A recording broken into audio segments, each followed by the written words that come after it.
Hola chicos, ¿cómo están? El día de hoy en la disciplina de química vamos a estar viendo acerca de los modelos atómicos. Para iniciar la clase les pido por favor que copien en sus cuadernos la capacidad, el tema y los indicadores que serán evaluados al finalizar la clase. Para iniciar, primero tenemos que saber qué es la materia y cómo está compuesta. Sabemos de que la materia es todo aquello que ocupa un lugar en el espacio, que tiene masa y que ocupa un volumen determinado en el espacio. Bueno, la materia está compuesta por átomos. Entonces, ¿qué son los átomos? Los átomos son las partículas más pequeñas que forman a todo lo que existe en el universo, desde las estrellas, las galaxias, el sol, hasta un mueble de la casa, e inclusive nuestro mismo cuerpo. Estos átomos tienen dos partes principales, una que es el núcleo y la otra que es la nube electrónica. En el núcleo tenemos dos partículas subatómicas, que son los protones y los neutrones. A estos protones y neutrones se le denominan nucleones. Estos protones son partículas subatómicas que tienen cargas eléctricas positivas, mientras tanto que los neutrones son partículas subatómicas sin cargas eléctricas.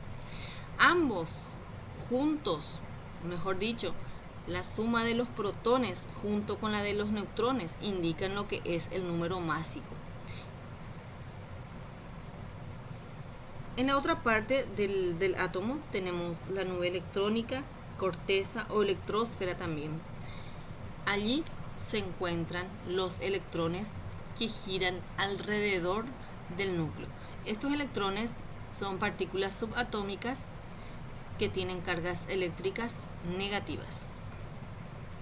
Como los átomos son muy pequeños, entonces el ojo humano ya no puede visualizar, no puede distinguirlo, y para ello nos valemos de los modelos atómicos.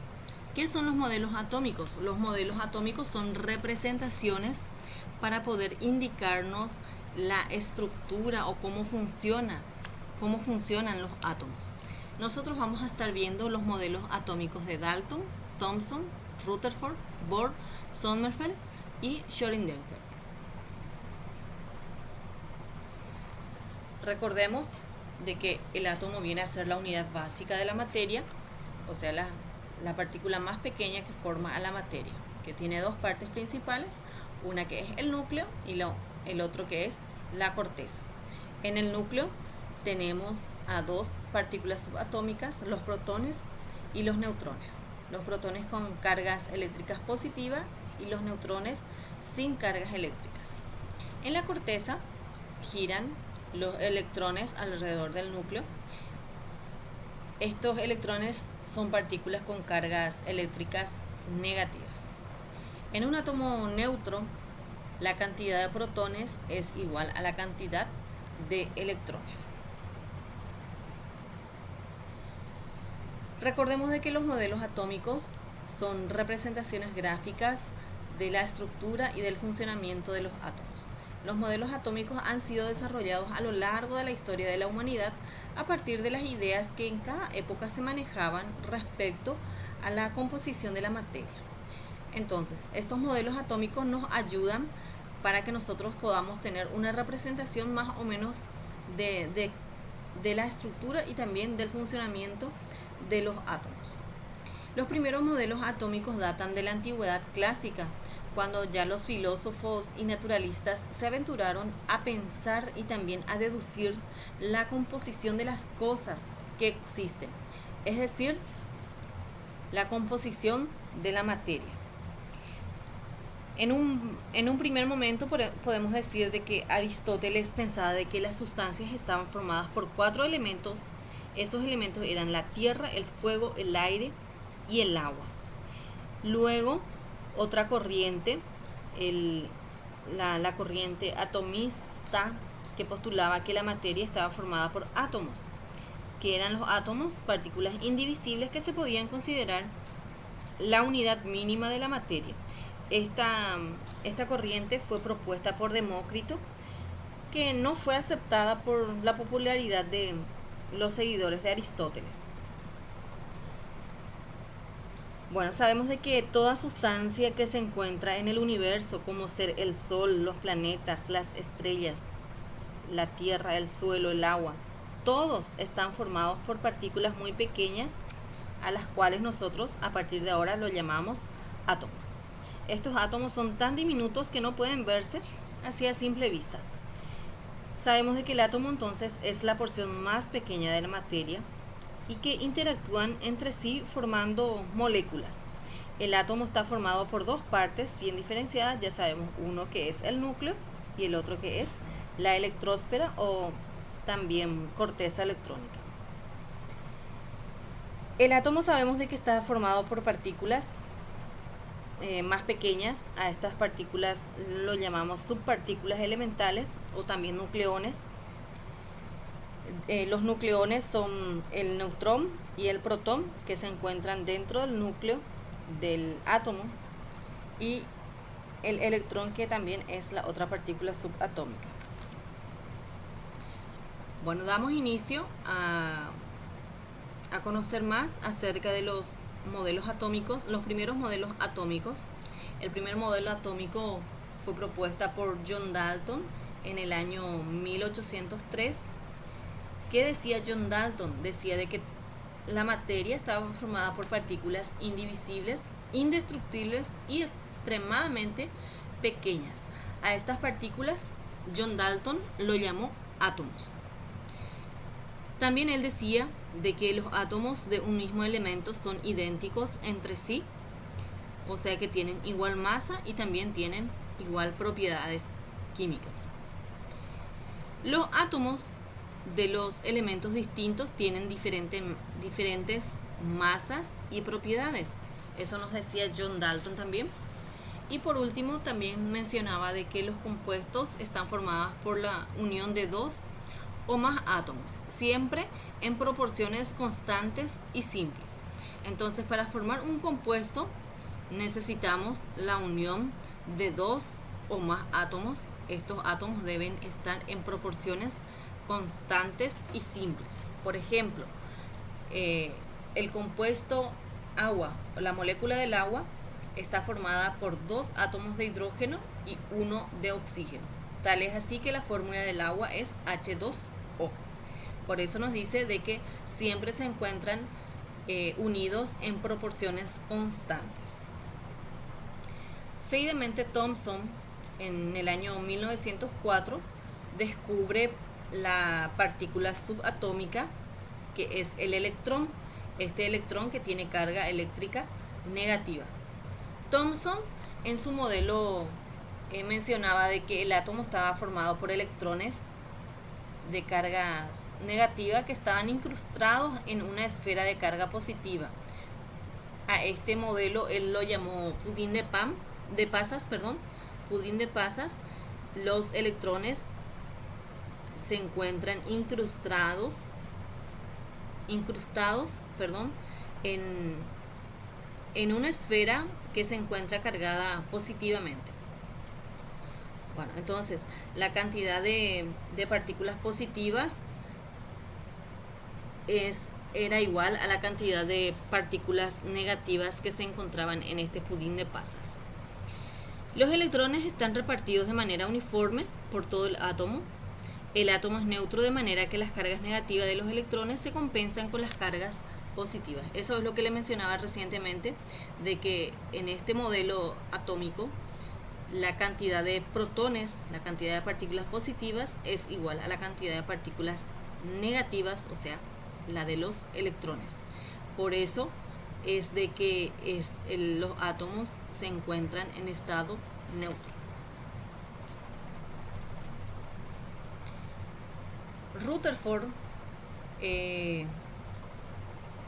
mencionaba de que su modelo atómico, en este modelo atómico, mejor dicho, el átomo estaba formado por dos regiones, una que es la corteza y el otro que es el núcleo.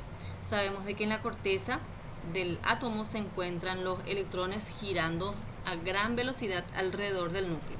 Este es su modelo atómico. Fíjense, aquí tenemos en el centro el núcleo y aquí alrededor del núcleo se encuentran girando los electrones a gran velocidad. El núcleo es una región pequeña que se encuentra en el centro del átomo y que posee la carga positiva. ¿Por qué carga positiva? Porque sabemos de que en el núcleo se encuentran los protones que tienen cargas eléctricas positivas. El núcleo posee casi la totalidad de la masa del átomo. ¿Por qué? Porque la masa del protón es aproximadamente unas 1800 y un poquito a veces mayor que la de los electrones. Por esa razón es de que toda la totalidad de la masa del átomo se concentra en el núcleo.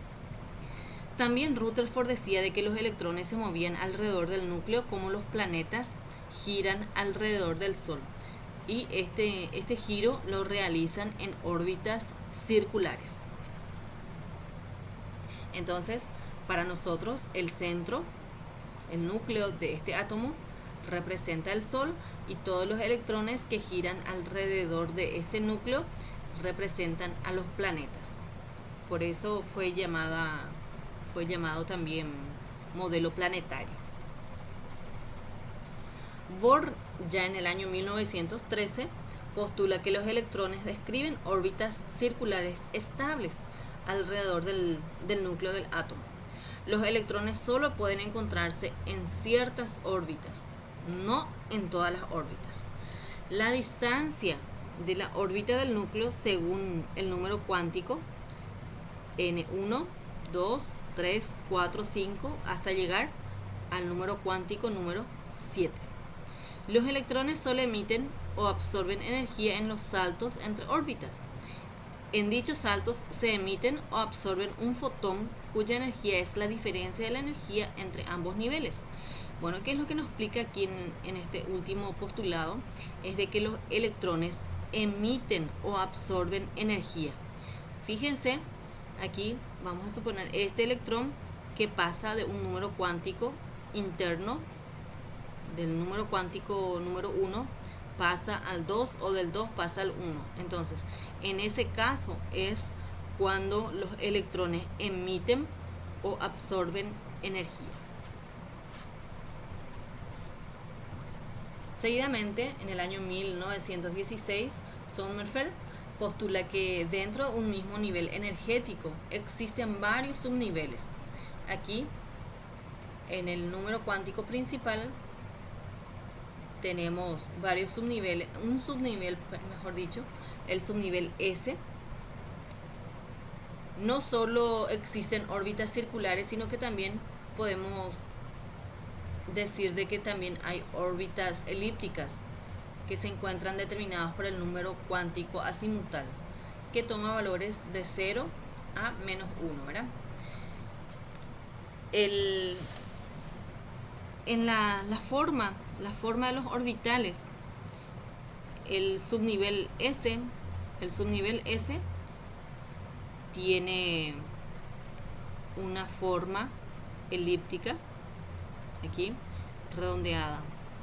Los subniveles P, D y F tienen formas lobulares o también de pétalos. Bueno, el modelo de Bohr, Sommerfeld adapta el modelo de Bohr a la mecánica relativista, ya que los electrones se mueven a velocidades cercanas a las de la luz. Sabemos de que la luz viaja a 340, aproximadamente 340 kilómetros por segundo. Para Sommerfeld, el electrón es una corriente eléctrica.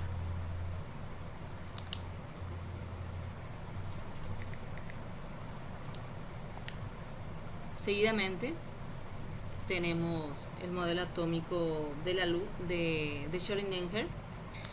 Él dice de que los electrones son ondas de materia que se distribuyen en el espacio según la función de ondas.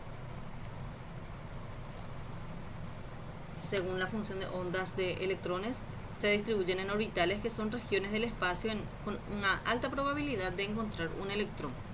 Para ello se tienen en cuenta los siguientes números cuánticos. el número cuántico principal, el azimutal, el magnético y el del spin. Ambos representamos con una letra minúscula.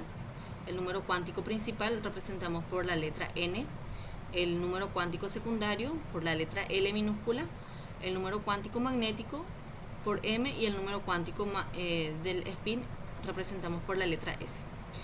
Schrödinger decía de que en un átomo no puede haber electrones con los 4 números cuánticos iguales. Bueno, voy a retroceder un poquito. Aquí les decía de que, corrijo esta parte, la velocidad de la luz es de 300 kilómetros por segundo aproximadamente.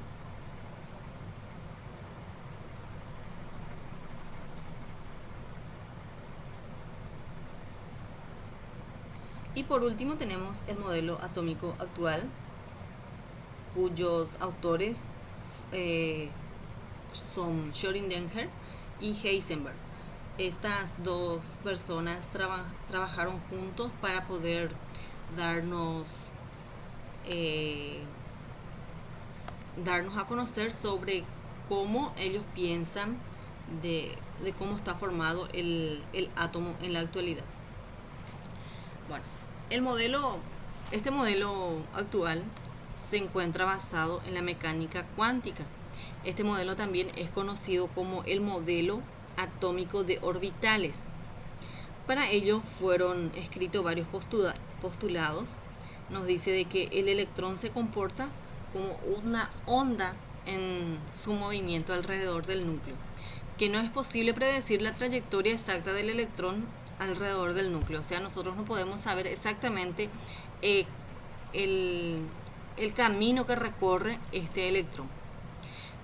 Sabemos de que existen varias clases orbitales que se diferencian por su forma y orientación en el espacio. Así decimos de que hay orbitales S, P, D y F. Fíjense, aquí está el orbital S, que tiene forma redondeada. Estos son los orbitales P, PX, PI y este es PZ. Tienen forma de lóbulos o de pétalos. También en cada nivel energético hay un número determinado de orbitales de cada clase. Es importante mencionar aquí de que en el subnivel S tenemos un solo orbital que en ese orbital puede ocupar 2 electrones, pueden haber como máximo. En el subnivel P puede tener 3 orbitales y sabemos de que por cada orbital puede haber 2 electrones. Por lo tanto, en el subnivel P yo puedo tener hasta un máximo de 6 electrones. En el subnivel D, que tiene 5 orbitales, 5 casitas o 5 lugares donde se le puede encontrar a los electrones, sabemos de que por cada casita o por cada orbital puede haber un máximo de 2 electrones. Y como el subnivel D tiene 5 orbitales, entonces aquí en el subnivel D puede haber un máximo de 10 electrones. En el subnivel F, que tiene 7 orbitales, por cada orbital 2 electrones, entonces el subnivel F puede albergar un máximo de 14 electrones. El modelo actual se fundamenta en los siguientes principios. El principio de onda-partícula de Broglie, que señala que la materia y la energía presentan caracteres de onda y partícula, que los electrones giran por la energía que llevan y describen ondas de una longitud determinada. También el principio estacionario de Bohr, el mismo que señala que un electrón puede girar alrededor del núcleo en forma indefinida, y el principio de incertidumbre de Heisenberg determina que es imposible conocer simultáneamente con exactitud la posición y la velocidad del electrón. Bueno, seguidamente vamos a ver un pequeño video en donde nos resume todo esto que estuvimos viendo recientemente. La historia del átomo se remonta a la Grecia clásica. De hecho, la palabra átomo proviene del griego y significa indivisible. Entre los siglos V y IV a.C., Demócrito, discípulo de Leucipo, desarrolló la teoría atómica del universo. Postuló que la materia estaba constituida por átomos, pequeñas partículas eternas, indivisibles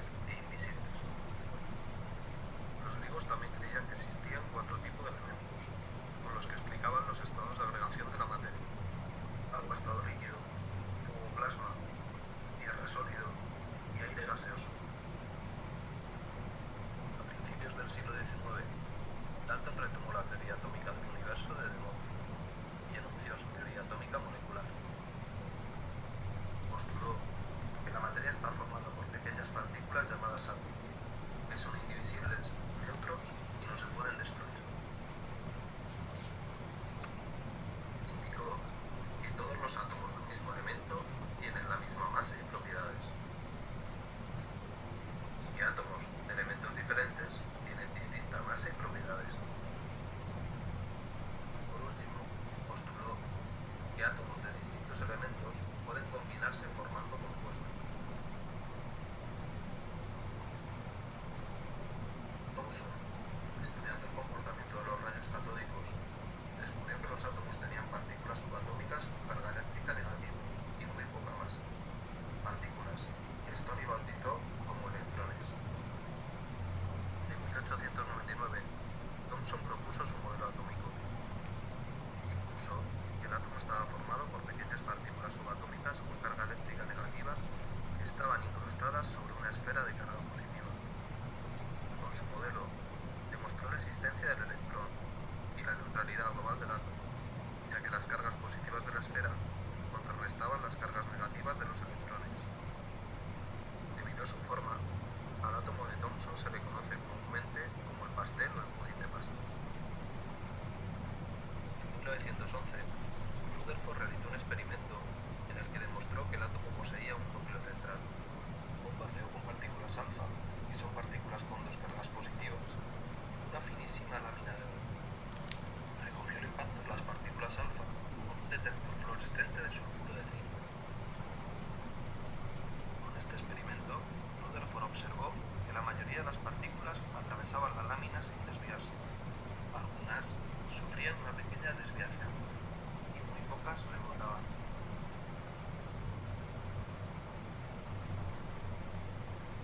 De su experimento, Rutherford sacó las siguientes conclusiones. La mayoría de partículas alfa atravesaban la lámina de oro sin desviarse, porque el átomo está prácticamente muerto. Algunas se desviaban porque pasaban cerca de una zona compacta con carga positiva denominada núcleo. Como las partículas alfa y el núcleo tienen carga positiva, al pasar cerca de este se repetían. Solo rebotaban aquellas partículas alfa que se dirigían frontalmente hacia el nuevo núcleo.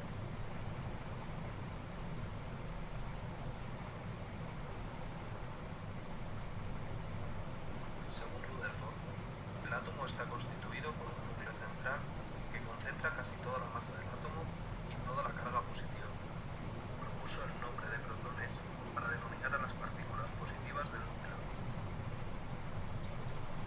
En la corteza están los electrones, que son partículas subatómicas con carga negativa y masa despreciable frente al núcleo. Los electrones se encuentran girando en torno al núcleo en órbitas circulares. El tamaño del núcleo es muy pequeño en comparación con el radio atómico, lo que demuestra que el átomo está prácticamente vacío.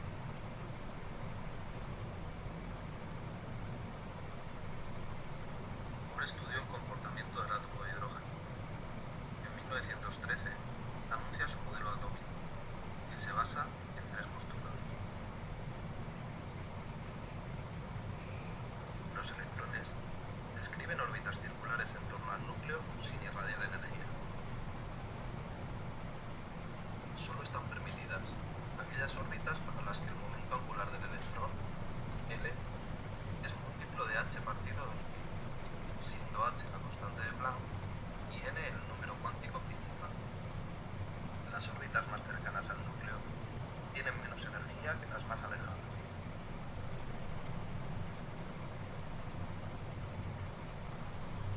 El electrón solo absorbe o emite energía al saltar entre órbitas permitidas.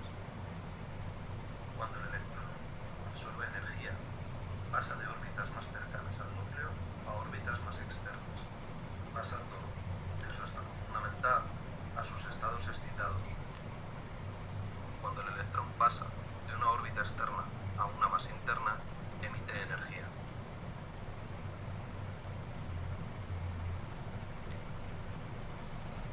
Bueno, este pequeño video también es muy ilustrativo y espero que hayan aprendido algo de él. Bueno, seguidamente vamos a trabajar, vamos a realizar los ejercicios de evaluación. Primeramente tenemos que explicar la propuesta atómica de Dalton y también esta propuesta y su validez en la actualidad. Vamos a graficar la estructura del átomo, las partes del átomo y las partículas subatómicas que se encuentran en cada parte de este átomo. Y por último vamos a leer estas afirmaciones, vamos a ver si estas afirmaciones son verdaderas o falsas. En el caso de que sean falsas, entonces es muy importante fundamentar por qué son falsas. Cualquier duda que tengan en la hora de hacer sus actividades, entonces estamos a las órdenes. Hasta un próximo encuentro, chicos. Buena suerte.